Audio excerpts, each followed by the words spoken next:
Hello everyone, welcome you all to Ved English classes your channel and this side Preeti Tiwari. आपका आज का जो session है ये बहुत ही ज्यादा इंपॉर्टेंट होने वाला है, क्योंकि हम कई बार क्या होता है ना, कंफ्यूज हो जाते हैं आर्टिकल्स को यूज करने में। यस, तो आज के सेशन में हम आर्टिकल्स को कवर करने वाले हैं, यानी कि ए एंड द का यूज हम कहाँ करेंगे, साथ ही साथ इन तीनों में डिफरेंस क्या है। ठीक है, तो आज का जो सेशन है इसको लास्ट तक जरूर देखना है एंड अपने जितने भी दोस्त हैं उनसे वेदा इंग्लिश क्लासेस का जो लिंक है वो शेयर कर दीजिए, ताकि उनको भी सारी की सारी इन्फॉर्मेशन अच्छे तरीके से मिलती रहे। और सबसे इंपॉर्टेंट चीज ये है कि अगर आप नए हैं चैनल पे तो फटाफट सब्सक्राइब कर लीजिए, क्योंकि आगे के जो सेशन होने वाले हैं ये बहुत ही ज्यादा इंपॉर्टेंट है आपके लिए, एंड पिछले जो हो चुके हैं वो भी बहुत ज्यादा इंपॉर्टेंट है। तो स्पोकन इंग्लिश जो हमारा सेशन है, जो हमारा बेसिकली क्लास चल रही है, इसमें क्या है ना कि हम डायरेक्टली सेंटेंसेस पे जंप ना करके पहले हम बेसिक कंप्लीट करेंगे, उसके बाद हम सेंटेंसेस को बेसिकली हम समझना शुरू करेंगे। ठीक है, तो आज के सेशन को लास्ट तक देखना ही देखना है। तो आप मुझे एक बात बताओ, कमेंट करके बताओ कि आर्टिकल ए एंड द को हम कहाँ पे यूज करते हैं। ठीक है, कब यूज करते हैं, फटाफट मुझे कमेंट करके बताइए।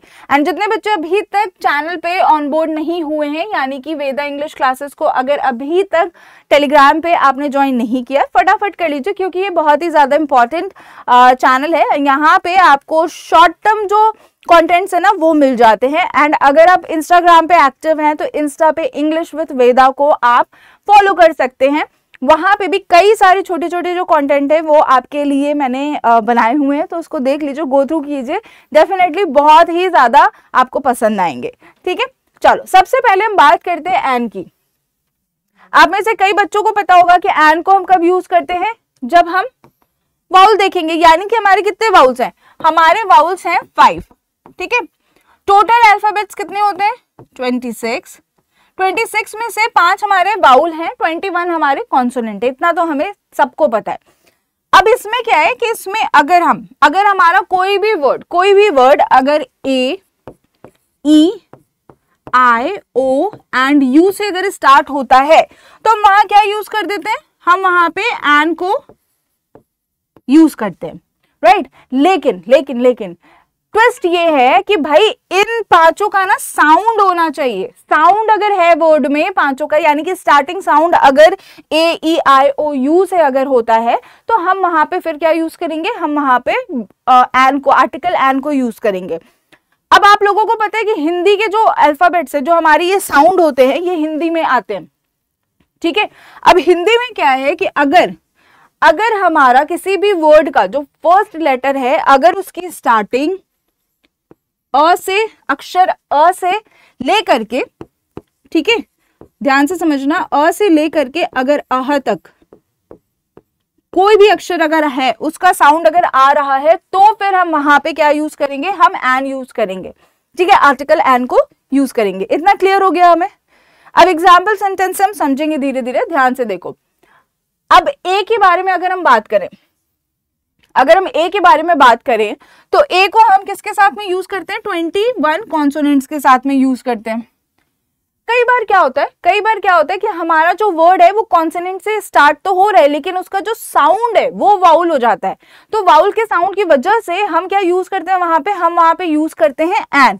तो इसीलिए हमें ध्यान रखना है कि हिंदी में अगर मैं बात करूं तो अगर अक्षर क से लेकर के ग तक का आपका कोई भी साउंड होता है, तो वहां पे हम क्या यूज करते हैं, वहां पे हम यूज करते हैं आर्टिकल ए को। ये चीज दिमाग में भर लो, इसी में हम कंफ्यूज हो जाते हैं। ठीक है, हम क्या करते हैं, ऑनरेबल में हम क्या यूज कर देते हैं, अऑनरेबल। ठीक है, ऑनेस्ट में अऑनेस्ट, राइट। तो वहां पे क्या होता है, वहां पे हमारा जो साउंड है वो चेंज हो जाता है। ठीक है, चेंज हो जाता है। अब यूनिट, यूनिवर्सिटी, यू यूज हुआ है, लेकिन फिर भी हम वहां पे क्या यूज करते हैं, हम वहां पे अ यूज करते हैं, राइट, एन यूज नहीं करते हैं। इन दोनों में एक समानता है, यानी कि एक कॉमन चीज है कि इन दोनों का मतलब, यानी कि ए हो या फिर एन हो, ठीक है, इन दोनों का मतलब होता है एक। ठीक है, यानी कि 1।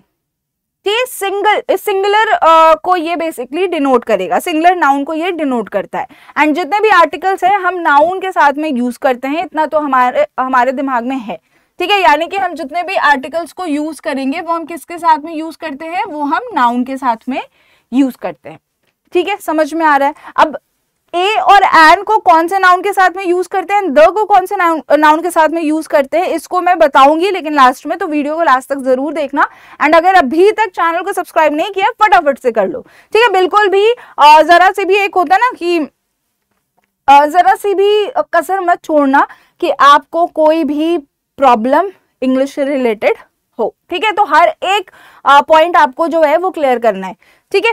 चलो नेक्स्ट एग्जाम्पल सेंटेंस से समझते हैं। फर्स्ट एग्जाम्पल हमारा ए का, अ ब्रोकन एग, ठीक है, अ ब्रोकन एग। अब देखो यहाँ पे ए जो है वो एग के बारे में बात हो रहा है। अब यहाँ पे सब्जेक्ट ऑब्जेक्ट वाला हिसाब किताब भी नहीं होता है आर्टिकल्स के साथ। इनका भाई सीधा सा फंडा है कि जो वर्ड मेरे बगल में मेरे जस्ट बाद में यूज होगा मैं उसके साथ ही रिएक्ट करूंगा या फिर उसके अकॉर्डिंग ही रिएक्ट करूंगा, ठीक है। तो यानी कि अगर ब का साउंड आ रहा है, ब्रोकन, ब्रोकन में किसका साउंड आ रहा है, ब का साउंड आ रहा है, तो ब के साथ में हमने क्या लगा दिया, अ को यूज किया या फिर ए को यूज किया। अब क्या होता है ना कि ए जो है ना इसका साउंड हमारा दो होता है अगर ये सिंगल फॉर्म में यूज हो रहा है, एक तो अ और दूसरा ए, ठीक है। ये थोड़ा सा एडिशनल है, मैं आपको बता रही हूँ, राइट। नेक्स्ट है हमारा a European country, a European country. अब यहां पे क्या हुआ, अब यहां पे यू यूज हुआ है। अल्फाबेट तो ई है जो कि हमारा वाउल है, लेकिन जो साउंड आ रहा है वर्ड का, जो साउंड आ रहा है, स्टार्टिंग जो साउंड है वो हिंदी का य आ रहा है, ठीक है। वो हिंदी का क्या आ रहा है, य आ रहा है। तो इस चीज को हमेशा हमें ध्यान रखना है। अब कुछ लोग क्या करते हैं, कुछ लोग अ यूरोपियन की जगह पे यूज कर देते हैं an European, which is wrong, ठीक है। अगर आप यहाँ पे यूज करते हैं एन तो भैया ये गलत है, आगे से यूज मत करना। इतना ध्यान रखो कि आपका जो साउंड है, ठीक है, साउंड जो है लेटर का वो क्या आ रहा है उसके अकॉर्डिंग ही आपका वाउल लगेगा या फिर कॉन्सोनेंट लगेगा। यानी कि आर्टिकल ए एंड ए और एन में से आप कुछ यूज कर सकते हैं, ठीक है। यहाँ पे तो कंफ्यूजन नहीं है, राइट। चलो अब यहाँ नेक्स्ट है हमारा बॉटल, बी का साउंड है, ब का साउंड है तो ए लगेगा। अब यहाँ पे क्या हुआ, यहाँ पे न का साउंड है, ठीक है, तो न के साथ में हम क्या यूज करेंगे, आर्टिकल ए यूज करेंगे। अब लास्ट एग्जांपल देखो, यूनिफॉर्म, यूनिफॉर्म यू यूज हुआ है और यू हम जब यूज करते हैं तो यानी कि ए ई आई ओ यू, हमने ये पढ़ा है ना कि हम ए ई आई ओ यू के साथ में हम क्या यूज करते हैं, हम यूज करते हैं एन को, ये पढ़ा है हमने। लेकिन हमने ये भी पढ़ा है कि अगर हमारा जो साउंड है, ठीक है, अगर हमारा जो साउंड है वो क से लेकर के अगर य तक के बीच में आ रहा है तो हम वहां पे क्या यूज करेंगे, आर्टिकल ए को यूज करेंगे। अब यहाँ पे यूनिफॉर्म है, ठीक है, यूनिफॉर्म है, तो यहाँ पे क्या हुआ, यू का साउंड आ रहा है, यहाँ पे भी य का साउंड आ रहा है ना, तो ये यहाँ पे आर्टिकल ए को हम यूज करेंगे। तो ये जो कंफ्यूजन हो जाती है ना में, तो इसी कंफ्यूजन को यहाँ पे दूर करना है। एन यूनिफॉर्म आप यूज कर देते हो, ठीक है, एन यूनिट यूज कर देते हो, विच इज रॉन्ग, ठीक है। तो ये गलती आज के बाद मत करना अगर करते हो तो, क्योंकि ये गलती नहीं, ये ब्लंडर है ना। अब इंग्लिश सीख रहे हो अगर तो अच्छे से सीखो, नहीं तो मत सीखो, सिंपल सा फंडा है, ठीक है। कुछ भी इसमें इफ एंड बट और बीच वाला रास्ता तो भाई होता ही नहीं है, ठीक है। बीच वाला रास्ता बिल्कुल भी मत अपनाना, शॉर्टकट जो है वो ज्यादा टाइम तक नहीं चलता है। तो इसीलिए हमें क्या करना है, हमें धीरे धीरे करके सीखना है। कोई जल्दी तो नहीं है, हमें कोई ट्रेन तो नहीं छूट रही है हमारी कि भाई हमें फॉरेन जाना, उसकी ट्रेन छूट रही है तो एकदम फट से फराटेदार अंग्रेजी बोलना सीख जाना है, नहीं छूट रही है। धीरे धीरे सीखो, उससे क्या होगा, उससे इंप्रूवमेंट अच्छी होगी, है ना, इंप्रूवमेंट अच्छी होगी। नेक्स्ट है हमारा, फटाफट देखते हैं एन। अब एन को हम कहाँ यूज करते हैं, हमें पता है कि अगर हमारा जो साउंड है वाउल का, ठीक है, अगर किसी भी अक्षर में, किसी भी शब्द में अगर पहला अक्षर अगर हमारा अ या फिर अ से लेकर के अह तक का साउंड अगर दे रहा है, ठीक है, तो फिर हम उसमें क्या यूज करेंगे, हम आर्टिकल एन को यूज करेंगे। ठीक है, अब पहला एग्जाम्पल है एन एप्पल। ठीक है, एन एप्पल, तो यहां पे किसका साउंड है, ए का साउंड है। ठीक है, इतना समझ में आ गया हमें। अब दूसरा है हमारा एन अम्ब्रेला। एन अम्ब्रेला, अब यहां पे किसका साउंड है, यहां पे अ का साउंड है। एन ओशन, अब यहां पे किसका साउंड है, यहां पे ओ का साउंड है। नेक्स्ट है हमारा इंपॉर्टेंट वन एन आर। अब यहां पे क्या है, यहां पे एच यूज हुआ है। ठीक है, हम क्या यूज कर रहे हैं, हम लेटर एच को यूज कर रहे हैं यहाँ पे। लेकिन लेकिन लेकिन अगर लेटर एच, एक बहुत इंपॉर्टेंट बात मैं बता रही हूं आपको, अगर लेटर एच के इमीडिएटली बाद अगर ओ यूज होता है, ठीक है, अगर लेटर एच के इमीडिएटली बाद ओ यूज होता है, तो वहां पे हम क्या करेंगे, हम एच को साइलेंट कर देते हैं। एच जो हो जाता है जी हमारा चुप हो जाता है, एकदम साइलेंट हो जाता है, उसका कोई साउंड नहीं होता, ओ का साउंड आता है। ठीक है, अब यहां पे क्या है, आर, आर। ठीक है, तो यहां पे हम अ का उच्चारण कर रहे हैं, तो यहां पे हम यूज करेंगे एन को। नेक्स्ट है हमारा एन इंक पॉट। ई का उच्चारण हो रहा है, इस वजह से हम यहाँ पे किसको यूज करेंगे, एन को यूज करेंगे। समझ में आया। तो यानी कि अगर हमारा जैसे साइलेंट लेटर वाला भी हिसाब किताब होता है ना, उसके लिए मैं एक अलग से वीडियो जो है वो क्लास लूंगी, तो आप उसको जरूर अटेंड करना।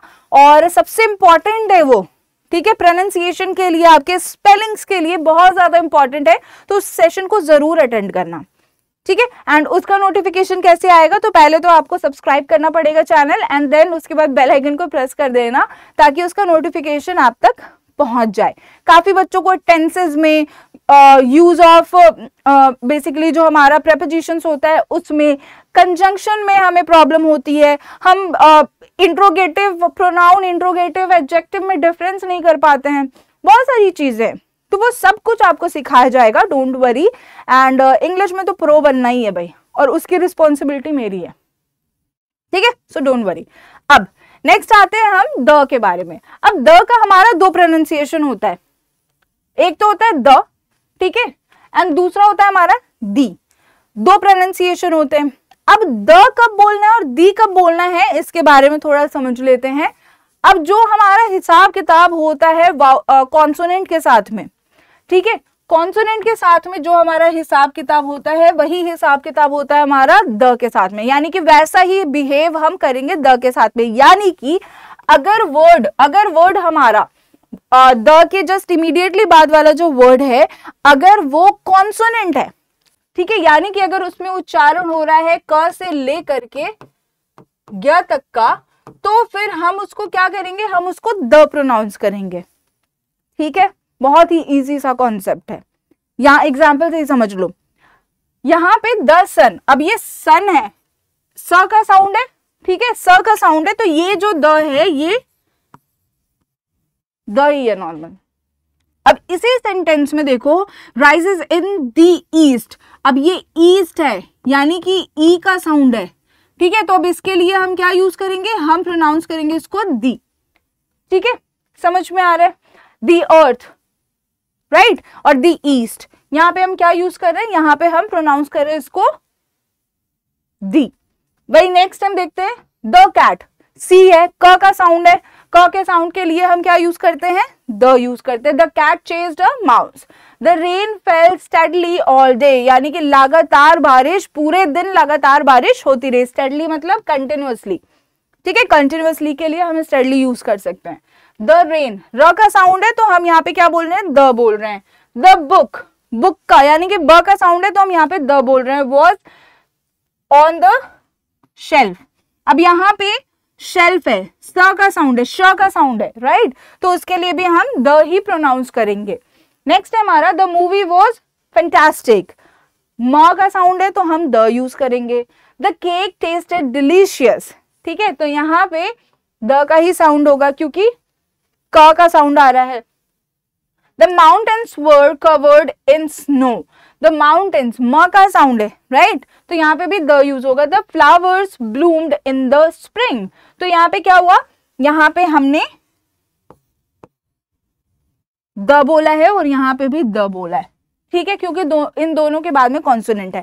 तो यानी कि अगर मेरा द जो है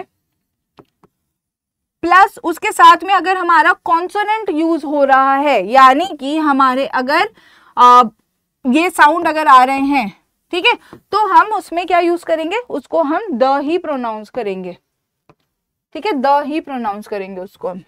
इतना ये चीज अपने दिमाग में भर लीजिए, ठीक है। अब क्या होता है कि हम द को यूज कहां करेंगे, द का ए एन का क्या डिफरेंस है, यानी कि ए एन और द में क्या डिफरेंस है वो भी हम आगे सीखेंगे। तो ध्यान से सेशन को देखिए, मैंने आपको बताया था कि कहां पे यूज होगा, ये भी हमें सीखना है, तो लास्ट तक जरूर देखें। चलो अब यहाँ पे क्या है, यहाँ पे इस द का जो साउंड है वो दी आ रहा है, ठीक है, दी आ रहा है। अब कैसे, यूनिवर्स, यूनिवर्स, ठीक है। तो अब यहाँ पे यू लगा हुआ है, तो क्या हम इसको दी प्रोनाउंस करेंगे, नहीं, हम यहाँ पे इसको क्या प्रोनाउंस करेंगे, इसको हम द ही प्रोनाउंस करेंगे, यानी कि द यूनिवर्स इसको हम बोलेंगे, ठीक है, क्योंकि यू का साउंड है, ठीक है, य का साउंड है यहाँ पे। अब द ऑनेस्ट पर्सन, अब द ऑनेस्ट पर्सन हम इसको बोलेंगे या फिर द ऑनेस्ट पर्सन बोलेंगे, ऑब्वियसली द ऑनेस्ट पर्सन बोलेंगे, बिकॉज ये जो एच ओ है इसका साउंड हमारा क्या आ रहा है, इसका साउंड हमारा ऑनेस्ट आ रहा है, ठीक है, यानी कि अ का साउंड ये हमारा दे रहा है। इस चीज को हमेशा ध्यान रखना, अ का साउंड दे रहा है, इसलिए हम इसके साथ में क्या यूज करेंगे, हम इसको बोलेंगे दी, ठीक है, दी ऑनेस्ट पर्सन, दी अर्थ, ठीक है, दी का साउंड आ रहा है, दी एयर। अब यहाँ पे बोलोगे मैम एयर है तो आप एयर क्यों बोल रहे हैं, तो आप कभी कभी क्या होता है ना कि थोड़ा सा फिनोमिनल साउंड करने के लिए, यानी कि फ्लुएंट साउंड करने के लिए आप आर को कहीं कहीं पे साइलेंट कर सकते हैं, ठीक है, प्रोनाउंस करने की जरूरत नहीं है, ठीक है। तो यहाँ पे क्या हुआ, दी एयर, दी यूज किया मैंने यहाँ पे भी। इंक पॉट, अब ई का साउंड है ना, तो इसके साथ में भी हम दी को यूज करेंगे, यानी कि अगर हमारा जो साउंड है वो आ जाए, अगर ए ई, हिंदी वाला ई हो गया, आई ओ एंड यू का, अगर इनका अगर साउंड आ जाता है तो हम इसको क्या प्रोनाउंस करेंगे, दी को प्रोनाउंस करेंगे, ठीक है। इतना तक क्लियर हो गया, गुड टू गो है हम लोग। अब जान जाते हैं कि इसके बीच का डिफरेंस क्या है। अगर आपको स्क्रीनशॉट लेना है तो आप ले सकते हैं, ठीक है, स्क्रीनशॉट ले सकते हैं आप, कोई दिक्कत नहीं है, या फिर बाद में भी अगर यहाँ तक समझ में आ गया तो बहुत अच्छी बात है, अगर कोई दिक्कत होती है तो आप इसको दोबारा से देख सकते हैं। अब यहाँ पे एक डिफरेंस समझ लेते हैं। सबसे पहले तो ए और जो हमारा एन होता है इसको हम यूज कहाँ करते हैं, जब भी हमें एक चीज के बारे में बात करनी हो, ठीक है, तो हम उसको यूज करेंगे, यानी कि इसका मतलब होता है हमारा एक, वन, ठीक है। अब हम इसको कब यूज करते हैं, काउंटेबल नाउन के साथ में हम इसको यूज करते हैं, काउंटेबल नाउन के साथ में हम इसको यूज करते हैं, ठीक है। अब इसके बाद में जो हमारा नॉन स्पेसिफिक पर्सन और थिंग होता है जिसके बारे में हमें कुछ पता नहीं है, ठीक है, उसके साथ में हम यहाँ पे ए और एन को यूज करते हैं, यानी कि नॉन स्पेसिफिक थिंग और पर्सन के साथ में हम यूज करेंगे।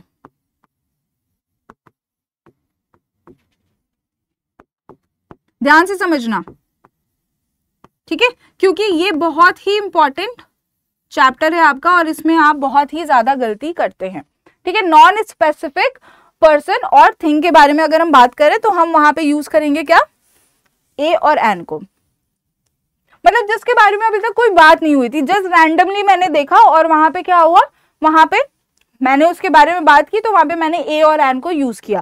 फॉर एग्जाम्पल, एक एग्जाम्पल से समझो कि I saw a girl, ठीक है, I saw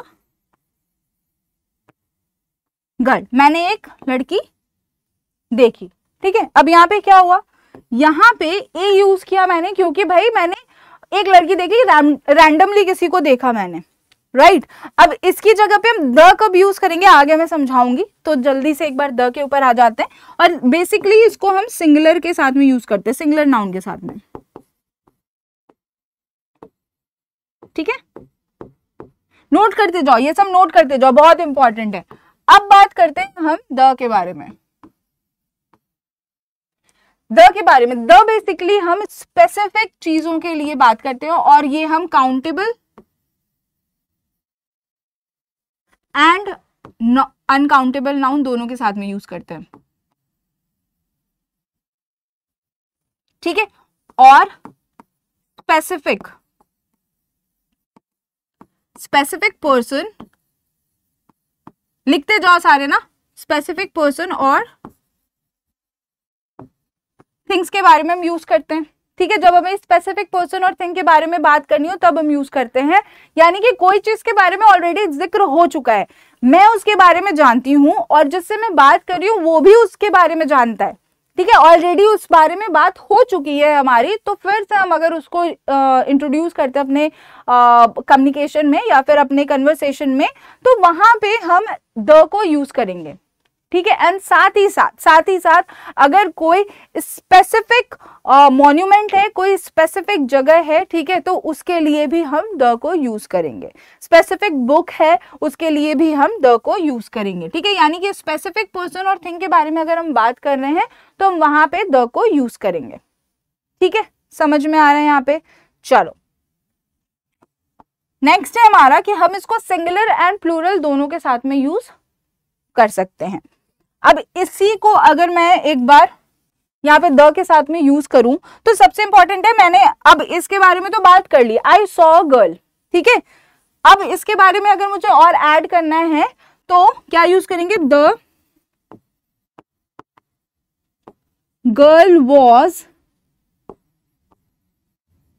dancing, the girl was dancing, यानी कि मैंने एक लड़की देखी और वो लड़की क्या कर रही थी? वो डांस कर रही थी, ठीक है। तो यहाँ पे क्या हुआ? सेम गर्ल के बारे में मैं बता रही हूँ, तो इसीलिए द गर्ल वॉज डांसिंग यहाँ पे मैं यूज कर रही हूँ। अ गर्ल वॉज डांसिंग नहीं बोलूंगी मैं वहां पे, क्योंकि ऑलरेडी उसके बारे में मैंने बात कर ली है। तो स्पेसिफिक गर्ल को मैं यहाँ पे स्पेसिफिक गर्ल के बारे में मैं यहाँ पे बता रही हूँ, राइट। तो आई होप ये जो कंफ्यूजन थी आपकी द और ए एन को यूज करने में, वो आज के बाद आपको बिल्कुल भी नहीं होगी, एंड जितना भी प्रॉब्लम था और कंफ्यूजन था वो दूर हो गया होगा, ठीक है। तो आई होप आज का सेशन जो है वो आपने एंजॉय किया होगा, अच्छे से समझ में आया होगा। तो ऐसे ही सेशंस के लिए आपको क्या करना है? आपको हमारे चैनल को यानी कि वेदा इंग्लिश क्लासेस को फटाफट सब्सक्राइब कर लेना है, बेल आइकन को प्रेस कर लेना है। एंड नेक्स्ट सेशन में हम बहुत ही इंपॉर्टेंट जो चैप्टर है वो पढ़ने वाले हैं, वो है क्या? मैं आपको पहले से इसीलिए बता देती हूँ ताकि आप पहले से प्रिपेयर हैं, थोड़ा सा पढ़ ले, ठीक है, थोड़ा सा पढ़ लें ताकि हम अच्छे तरीके से पूरा जो सेशन है वो एंजॉय कर सकें, ठीक है। समझ में आता है ना, तो हम क्या करते हैं? एंजॉय करते हैं, राइट सर। चलो तो हम पढ़ने वाले हैं प्रेजेंट टेंस के बारे में, ठीक है। हम पढ़ेंगे प्रेजेंट टेंस के बारे में। अब बोलोगे मैम सारे टेंसेस एक बार में क्यों नहीं करा रहे हो? तो यार सारे टेंसेस अगर मैं एक बार में करा दूंगी ना, तो जिस बच्चे को आता है उसके लिए तो बहुत अच्छी बात है, जिस स्टूडेंट को आता है उसके लिए तो बहुत अच्छी बात है, लेकिन जिसको नहीं आता है, ठीक है, जो ब्लैंक है, वो क्या होगा? वो कंफ्यूज हो जाएगा, वो पजल्ड हो जाएगा, right. So I don't want कि कोई भी बच्चा परप्लेक्स्ड हो जाए। तो इसके लिए आपको क्या करना है? इसके लिए आपको 1 by 1 सारे टेंसेस पढ़ने हैं, ठीक है जी। समझ में आया यहाँ तक? तो आज का सेशन इतना ही था। Thank you so much guys. Next session में मिलते हैं विद न्यू टॉपिक। तब तक के लिए bye bye, happy learning and take care.